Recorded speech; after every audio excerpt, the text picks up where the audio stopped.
Viking presentan Mirada Financiera.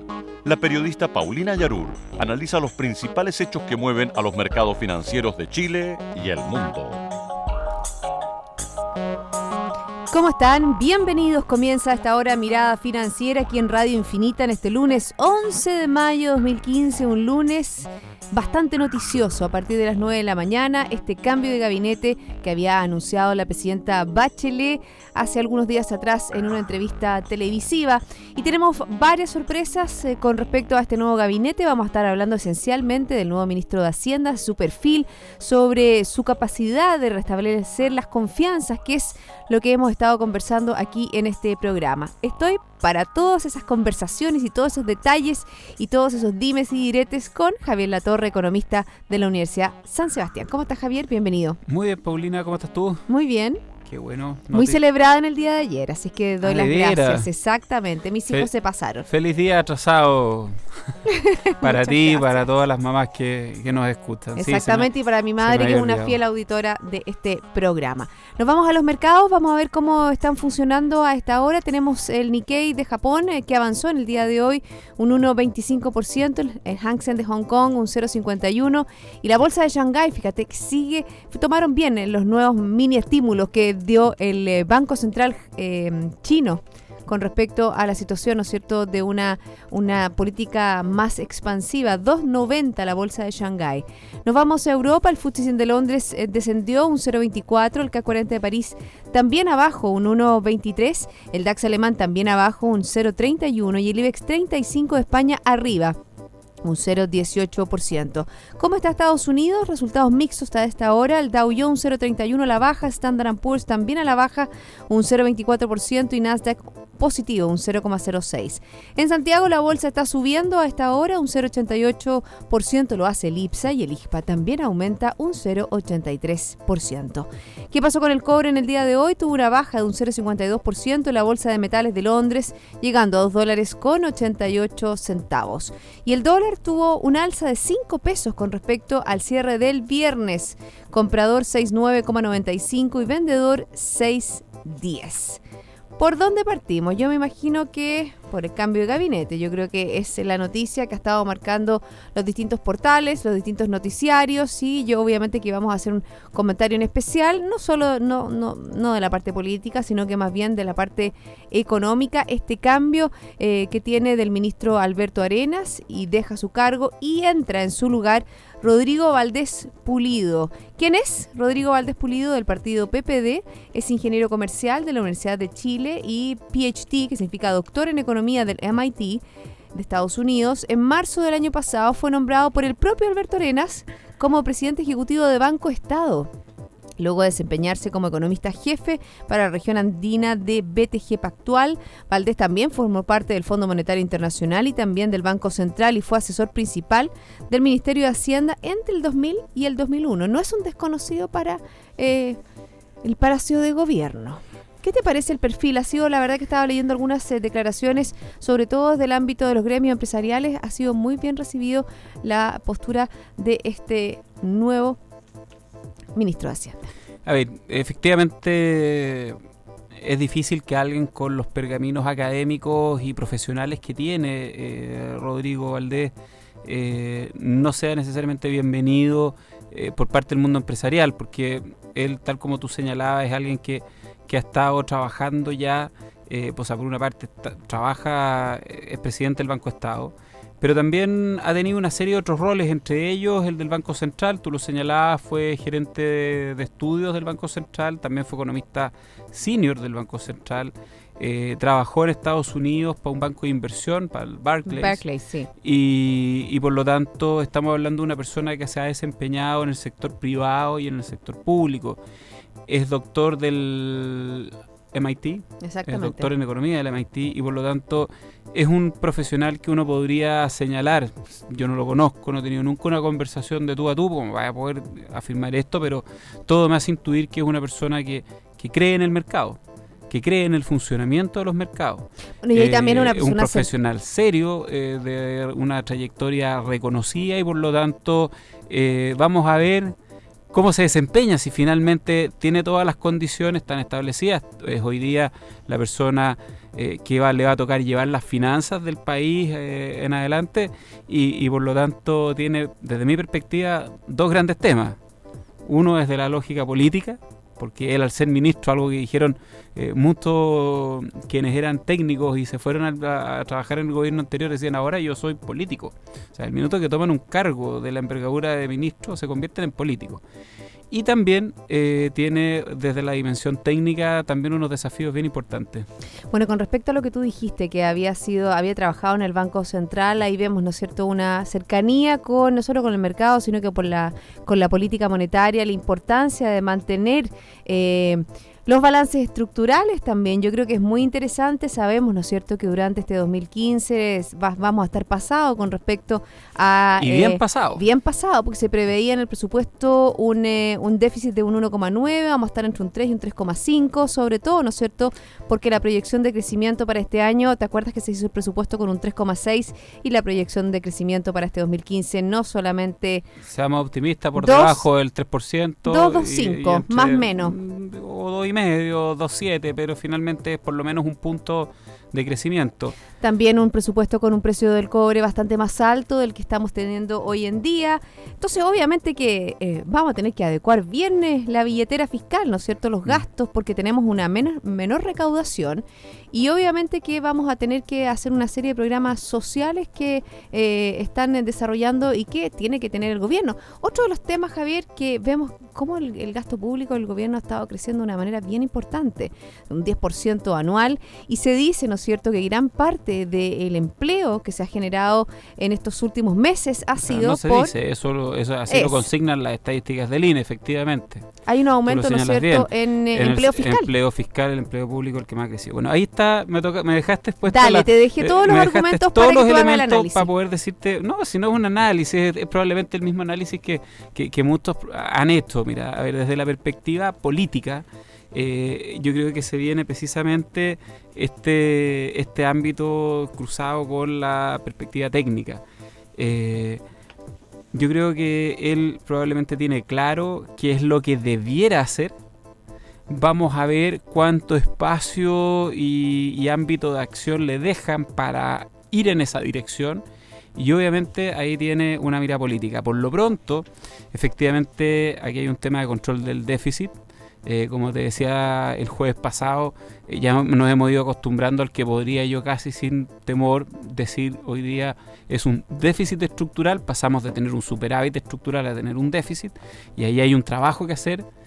Cuidar gasto fiscal y establecer dinámicas de trabajo que obviamente pueden entrar en choque con algunos ministerios que son de gasto y que son también políticos. Bueno, y desde la perspectiva política, yo diría que probablemente el hecho más grande y fundamental tiene que ver precisamente con la confirmación que hiciera el ex ministro de Hacienda al director del Servicio de Impuestos Internos, Michel Llorat, quien de alguna manera ha estado involucrado en los casos Soki o a través de boletas que le habría entregado a Giorgio Martelli, quien hoy día es, no me quiero equivocar en el término, no sé si está formalizado. Sí, en el caso, por ejemplo, Penta y Soquimich, el Servicio de Impuestos Internos presentó querellas contra Jovino Novoa, Besán y Martelli por delito tributario. ¿Te fijas? Entonces, ahí yo creo que se le viene, si tú quieres, una dimensión de carácter político que no nos podemos olvidar. Hoy día se nos ha cambiado un poco el foco de la atención. A propósito del cambio de gabinete, todas estas especulaciones, todo el tiempo que ha tomado, probablemente lo hará por un par de días más y nos vamos a haber pasado una semana conversando de esto, pero no nos podemos olvidar que hay un director de impuestos internos que de alguna manera está todavía envuelto en esto, se ha limpiado desde la perspectiva política a los ministros de manera tal de permitirles hacer su labor, pero ahí se le viene una cuestión no menor que de alguna manera lo va a aproximar a... Vamos a ver cómo se viene. Yo diría que ahí es donde está probablemente el mayor de los desafíos. Yo no tengo duda que él sabe perfectamente qué es lo que tiene que hacer, con qué fuerza e ímpetu se debe llevar adelante, y vamos a ver cuánto se lo permiten. Yo creo que allí bueno, ahí tú has dado hay un clave, tema Javier. no ¿Cuánto menor. se lo permiten? Porque obviamente que vamos a ver si este es un ministro de Hacienda realmente empoderado de una trayectoria económica, de una labor económica, no solo el que maneja las platas públicas,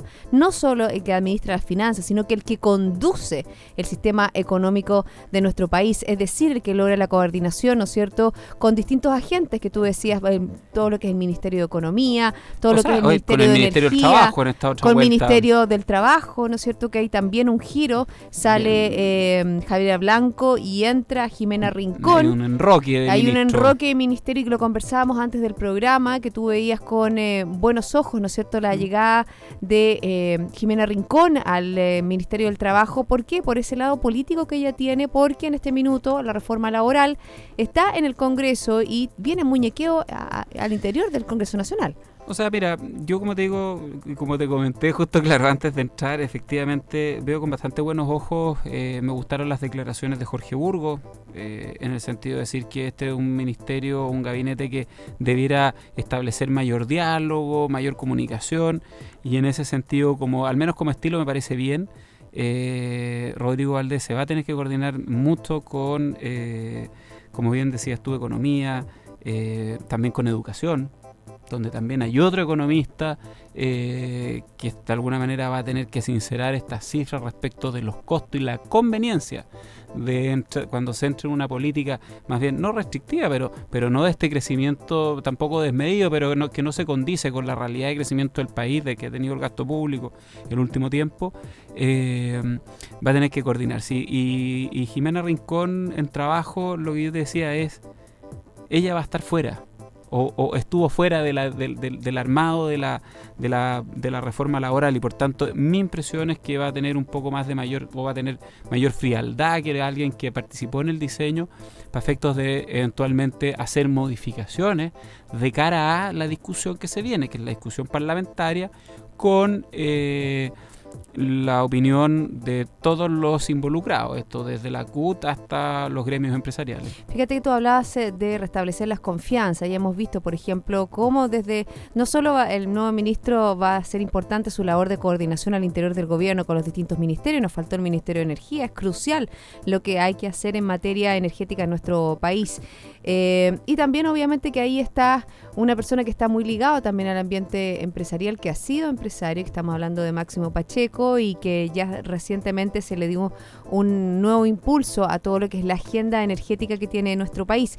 Pero quiero tocar un poco el tema de las confianzas, porque a propósito de ese tema, en el día de hoy se conoció el índice de percepción de la economía, que mide la confianza, ¿no es cierto? Siguió en caída en abril al llegar a los 38,8 puntos, el nivel más bajo registrado desde mayo de 2009, cuando el país vivía, ya sabemos, los efectos, ¿no es cierto?, de la crisis financiera internacional. Yo creo que es interesante esta medición que hace JFK Adimar, que las perspectivas, ¿no es cierto?, en el corto plazo son las que más cayeron en abril, y también eso explica la baja de este índice que se llama IPEC. Por eso que es importante, y por eso que los empresarios, por ejemplo los gremios empresariales, han visto la Confederación de la Producción y el Comercio, Alberto Sala, valora el cambio y destacó la disposición del sector empresarial para colaborar con el gobierno y su nuevo equipo. Yo creo que eso es crucial.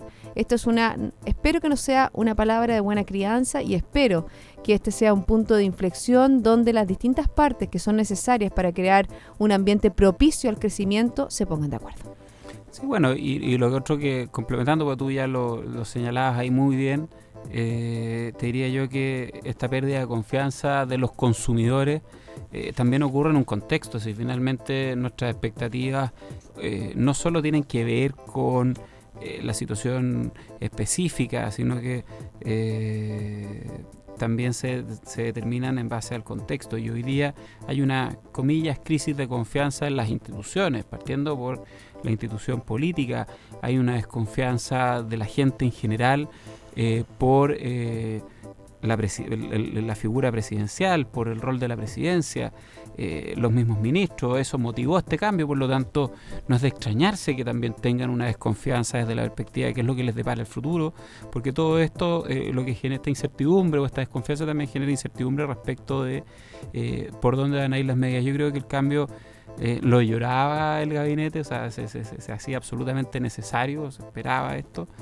Y vamos a ver qué es lo que pasa en los próximos meses. Yo creo que vamos a tener que esperar un tiempo a que decante tanto la situación política que afecta a las distintas carteras y en particular al gobierno y al sector político en general, y cómo van marcando sus propias agendas de trabajo los actuales ministros. Fíjate que la llegada al gabinete, Rodrigo Valdés fue bastante cauto, y lo primero que dijo, o sea, junto con agradecer la confianza de la presidenta Michelle Bachelet, bueno, obviamente que lo que asegura que lo primero es conocer a sus equipos e interiorizarse en la cartera antes de tomar decisiones. Dijo, es momento de ir a trabajar. Me parece bastante ponderado su primera declaración, porque sobre todo hay gente, recordemos que cambiaron solamente a 9 de 23 ministros, y obviamente que hay un equipo que ya está funcionando, y me parece bastante importante un líder, ¿no es cierto?, que primero se interiorice, conozca a su equipo para después comenzar a trabajar con mayor precisión. Le deseamos lo mejor. Le deseamos lo mejor, por supuesto. Deseamos tener buenas noticias aquí, comentarlas aquí en Mirada Financiera, y es momento de hacer una pausa, Javier, ¿te parece? Me parece perfecto. Yo les quiero comentar que BCI Corporate Investment Banking le ofrece soluciones en corretaje de bolsa, Miami Branch securitizadora, banca privada, sales and trading, finanzas corporativas y asset management a través de un solo ejecutivo de relación. Luego de una pausa hay más análisis aquí en Mirada Financiera.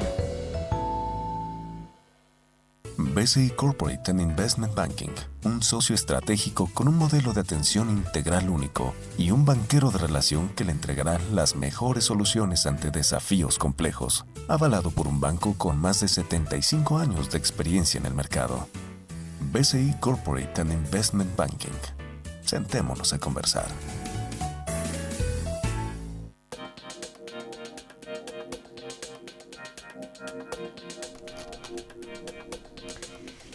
Ya estamos de vuelta y yo les quiero comentar que en sus decisiones financieras, BCI Corporate Investment Banking está junto a usted con un modelo de atención integral único que aporta valor y una ejecución distintiva. Estamos aquí conversando con Javier Latorre, economista de la Universidad San Sebastián, y ahora nos vamos a hablar un poquitito de lo que está pasando a nivel internacional, sobre todo porque fíjate que entre el 18 y 26 de mayo, el jefe del gobierno chino, Li Keqiang, iniciará la próxima semana una gira de 8 días por Latinoamérica, en las que visitará Brasil, Colombia, Perú y Chile. Yo creo que es muy interesante. Sabemos, ¿no es cierto?, que China es nuestro principal socio comercial, que existe una relación muy estrecha con esta nación, y obviamente que esta es la segunda potencia del mundo. Bueno, no solo se convirtió en el día de hoy en el mayor importador de petróleo del mundo, desplazando, ¿no es cierto?, a Estados Unidos, sino que también está a puertas, ¿no es cierto?, de una serie de decisiones en este minuto son de política monetaria, pero que quieren hacer como un mini estímulo monetario. ¿Qué es lo que hizo en el día de hoy? El Banco Central chino nuevamente reduce la tasa de préstamos en 25 puntos base, una medida que era ampliamente esperada por el mercado. ¿Qué es lo que quiere lograr con esta medida? Hacer frente a los elevados índices de endeudamiento del sector privado y del gobierno, junto con la necesidad de entregar un nuevo impulso monetario a la demanda interna. Esos son dentro de, ¿no es cierto?, de los objetivos de esta reducción de tasa, que la reduce de 5,35 a 5,10, la tasa de 12 meses. O sea, refuerza de alguna manera aquello que habíamos conversado, que ya se venían dando una serie de señales tendientes a decir, mira, este aterrizaje suave o soft landing no lo queremos tan suave, o no lo queremos tan aterrizaje, y hay de alguna manera un esfuerzo por recuperar crecimiento. La duda que nos queda en la recuperación bursátil de hoy, que tú señalabas 2,5, 2,8, no recuerdo bien exactamente el número. 2,9. Finalmente habría que ver cuánto es de rebote como consecuencia de la baja que veníamos observando en las últimas semanas, donde hay un ajuste no menor, 6, 7, 8% en 3-4 días tuvo, y por tanto, acompañado de una buena noticia, hay un rebote natural en quienes quieren creer en los inversionistas que creen en ese mercado. Por lo tanto, ahí hay un poco de rebote y un poco de esta buena noticia. Mi impresión es que China va a seguir en esa senda y en algún minuto se va a comprometer con una agenda que, si bien no sea de un crecimiento para que le haga frente tan de frente al crecimiento como ocurrió el año 2008-2009, sí van a ser esfuerzos que lo van a llevar a crecer en torno al 7,5% y evitar que se instale un crecimiento. ¿7,5%? Llevarlo a eso y evitar que se les instale un crecimiento con tasas inferiores al 7%, que es lo que hoy día se está proyectando para el cierre de este año y eventualmente para el próximo. Bueno, el objetivo del gobierno es 7%. Y ese es un objetivo claro y por lo tanto mi impresión es que podríamos esperar crecimientos entre un 7 y un 7,5 y no entre un 6,5 y un 7. Lo que sabemos tiene un efecto no menor en los commodities y entre ellos en el precio del cobre.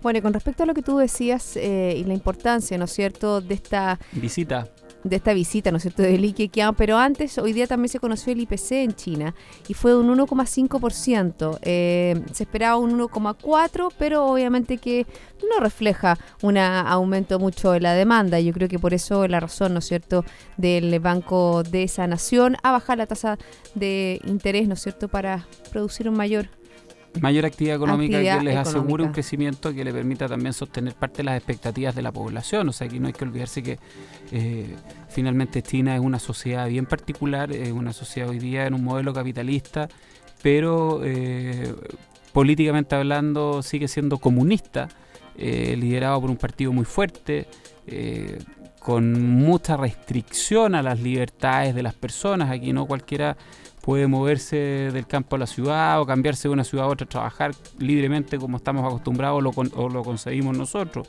No puedes meterte a Google y hacer una búsqueda sobre ciertos temas que no estén bloqueados desde el punto de vista del acceso a la información.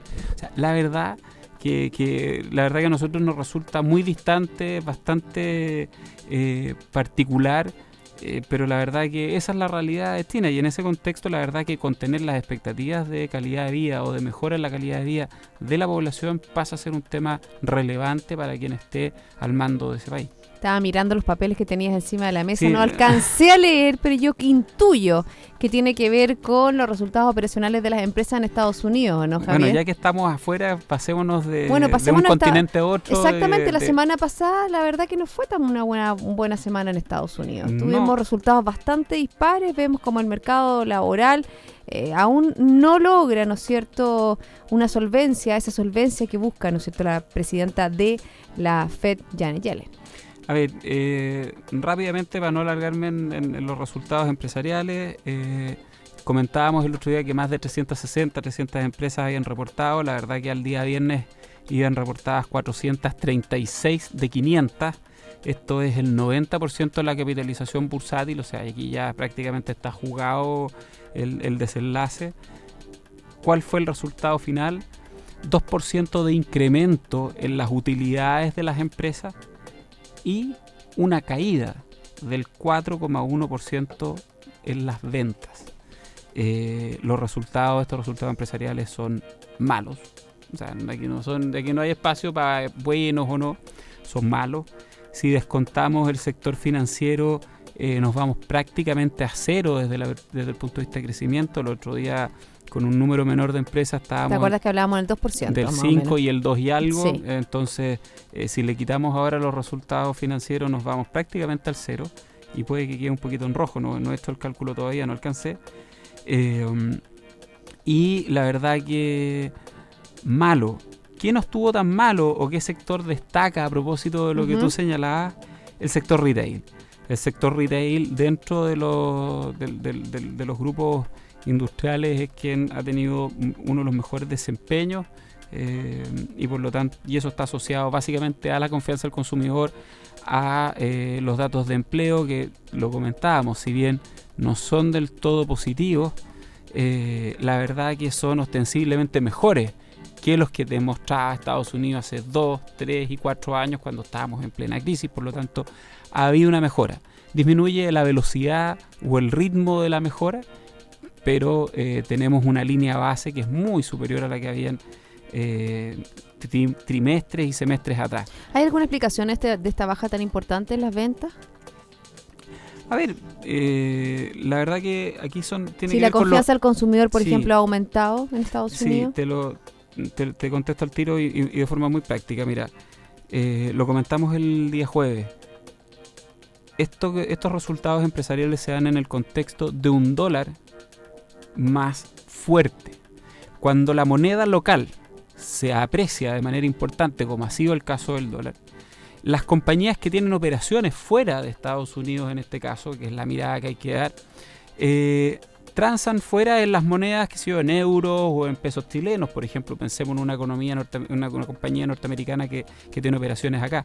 Y al transformar los pesos o los euros a dólares, finalmente le cuesta más tener más dólares por cada una de las monedas con las cuales está cambiando. Por lo tanto, hay un efecto contable inmediato de esta apreciación del dólar que ha impactado los estados de resultado de las distintas compañías. 2/3 de las empresas que están en el Standard & Poor's 500 tienen operaciones relevantes fuera de las fronteras de Estados Unidos, vale decir, tienen que reflejar este efecto en su estado financiero. Un porcentaje similar, la mitad, vende más del 40 o 50%, o sea, de sus ingresos están compuestos por ingresos fuera de la frontera de Estados Unidos. Y ahí entonces la clave desde el punto de vista de quien invierte en seleccionar cuál es el sector al cual apuesta, porque si bien hoy día el dólar ha tendido a perder un poquito de terreno y probablemente ocurra así durante algunas de las próximas semanas, las fuerzas siguen, a pesar de que hay un cambio en la dirección del viento, como te decía yo, las fuerzas siguen siendo apreciativas en la moneda norteamericana, en todo el mundo. Pero hay un cambio en la dirección del viento. O sea, si antes era viento norte de frente, hoy día tiene dirección noreste con ciertos grados de inclinación. Bueno, en esta inclinación vamos a ver cómo está el viento dentro del Congreso estadounidense, porque esta semana el presidente Barack Obama tiene una semana bien decisiva con respecto a este tratado transpacífico, se llama el TPP, a puertas de estas discusiones fast track. Vamos a ver qué pasa con su impulso de este acuerdo transpacífico en un momento clave, a puertas de que el Congreso estadounidense evalúa si le otorga el fast track que le permitiría de negociar más expedita, ¿no es cierto?, este tratado con los países de las economías del Pacífico. Bueno, Estados Unidos tiene que seguir avanzando en reformas micro del tipo que tú señalas. Esas tienen una componente política, pero también tienen una componente microeconómica, porque en definitiva el escenario para las compañías, salvo las del retail o las que están enfocadas al consumidor directamente y dentro de las fronteras de Estados Unidos, la verdad que no es un panorama del todo bueno. El guidance que hacen en general todas las compañías es más bien a la baja y las estimaciones para el segundo trimestre tampoco son buenas. Fíjate que hablando de las estimaciones para este 2015 en una nación, ¿no es cierto?, una nación como que tiene una economía como la nuestra, estoy hablando de Colombia, también ha tenido una desaceleración bastante importante y eso le ha pegado firme a la aprobación del presidente colombiano Juan Manuel Santos. Fíjate, estoy leyendo acá que cayó a 29% en abril, el menor nivel en 20 meses y muy por debajo, por ejemplo, del 40 o 45% que había mantenido durante la segunda mitad de 2014. Sabemos que la baja importante en el precio del petróleo le pegó de una manera bien importante a este país. Yo creo que es importante, mira, fíjate, la drástica caída se relaciona al incremento en 20 puntos porcentuales a 65% en la proporción de la población que cree que la situación del país está empeorando, con una peor percepción de las condiciones económicas, de los niveles de corrupción y del sistema judicial, y también obviamente sabemos que Colombia tiene un problema muy importante de seguridad pública. Y es que la confianza, exactamente, y la confianza en la economía cae a medida que la inflación también se eleva, la moneda se deprecia y el sector del petrolero, lo decíamos, sufre, ¿no es cierto?, los menores precios mundiales del crudo. Bueno, también es algo que hemos conversado desde el año pasado. Yo creo cuánto más difícil se nos va a hacer a todas las economías emergentes de Latinoamérica. Ya está Brasil, que tiene una disminución importante en su crecimiento. Tú señalabas ahora lo difícil que se le hace al presidente de Colombia, Perú, el mismo Ecuador, que también es productor de petróleo, etcétera. La verdad que es un panorama que para las economías emergentes en general no ha sido muy bueno el retiro de los estímulos y las consecuencias que ha tenido a nivel de precios de commodities en términos generales. Fíjate que baja un punto la proyección de crecimiento, al igual que en nuestro país para este crecimiento para este 2015. Por ejemplo, el año pasado se hablaba de un avance que iba a tener la economía colombiana de un 4,6% y este año ya se habla de solo un 3,8%. 0,6. Vamos a ver qué pasa. Yo creo que es interesante, volviendo a nuestro país, ya terminando el programa, cuál es la visión que va a tener el mercado con respecto, ¿no es cierto?, a este nuevo cambio de gabinete. Ya vemos que hay un repunte del dólar. O sea, hay un aumento importante, ¿no es cierto?, en el valor de la divisa, y eso a lo mejor tendría que ver, ¿no es cierto?, con este movimiento. ¿Qué crees tú que podría pasar en el IPSA? Hoy día hay un repunte importante del IPSA. Los mercados hoy día yo creo que recibieron bien la noticia general del cambio de gabinete. Yo creo que la recibieron bien en la medida en que el estilo que se marque sea el que estaba deslizado en las palabras del nuevo ministro Burgos. Yo creo que el mercado lo va a ir leyendo bien, pero quedan por delante la reforma laboral, detalles de la reforma tributaria que no han sido cerrados, que esperemos en este contexto se cierren, y el desenlace, si tú quieres, o ir llegando un poco al final de la crisis política que está viviendo el país desde los últimos 3, 4 o 5 meses. Así es que yo creo que falta harto todavía, queda un rato de paño por cortar. Bueno, y esperemos que sea rápido. Hay que ponerse a trabajar, como dijo el ministro de Hacienda. Yo creo que es importante, hay que ponerse a trabajar en volver, ¿no es cierto?, a la senda de crecimiento de nuestro país. Javier, muchas gracias por haberme acompañado en el día de hoy. Gracias a ti, Paulina, y muy buenas tardes. Y a todos ustedes, la invitación es a continuar en compañía de Radio Infinita. Nosotros volvemos mañana a las 2 de la tarde a una nueva mirada financiera.